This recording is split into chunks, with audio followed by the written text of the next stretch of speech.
Luka Doncic wore his new basketball shoe during shoot-around against the Milwaukee Bucks last March 13, 2025. The shoe was called the Jordan Luka .77 in a black, white, and gym red colorway. Reports say the shoe will drop April 8, 2025 for $100, same day as the Jordan Luka 4. Before photos of the shoe came out, initial reports said that the Jordan Luka .77 is an off-court or lifestyle shoe, which is fine because it's not new for Jordan brand to create basketball shoes that have lifestyle in mind to complement their on-court value, but it turns out the shoe is actually an on-court sneaker. Either way, the Jordan Luka .77 has left some people excited, others bewildered, and many others just straight out curious because if this shoe gives Luka another option to ball in, then it's going to be an interesting situation for the Luka 4, so let's have a quick conversation.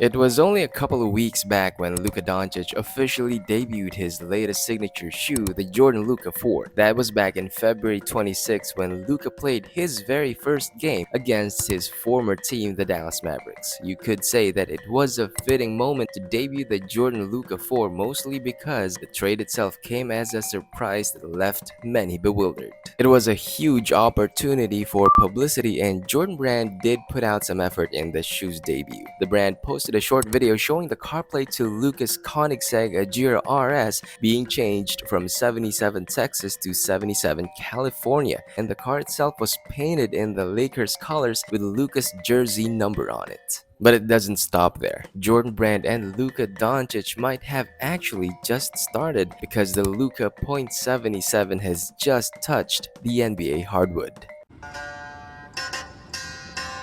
Let's set first the proper context. The Luka .77 is said to be a takedown model of the main signature line, which explains the lower price tag, lower by $30 to be exact. And as with takedown models, don't expect the Luka .77 to have the same level of tech and materials as the Jordan Luka 4. Now, this is the first time in a long time that Jordan Brand will be releasing a takedown model of one of its main signature shoes. Neither Jason Tatum nor Zion Williamson have one at this time. The closest will be Russell Westbrook and his Jordan 1 Take series, although Jordan Brand hasn't been heavily promoting Russell's shoes in recent years. It's kind of unusual, however, for Jordan Brand to release the takedown model on the same day that the main shoe is going to release. Usually the takedown version drops 2 or 3 months after the main shoe. I'm not really sure why Jordan Brand decides to use this counterintuitive approach, but we'll probably see why in the coming weeks. The base material for the upper consists of reinforced mesh with a synthetic piece on the eye stay extending to the top of the toe box. The throat is open mesh while the tongue is synthetic, while both the lacing system and the laces are standard. The throat has loops to prevent the tongue from moving sideways, which suggests that the tongue is not the gusseted type. No word yet on the type of foam midsole used, but I'm not expecting this to have Cushlon 3.0. It could be standard EVA for all we know. The shoe will have a bottom-loaded rectangular air zoom unit at the forefoot positioned with the length of the shoe. The outsole will have solid rubber at the perimeter plus translucent rubber at the inner section. The traction pattern seems to be inspired by Luka's logo as the treads crisscross to form a modified herringbone pattern. There also looks like a TPU plate visible in the middle, which extends to the lateral toe section.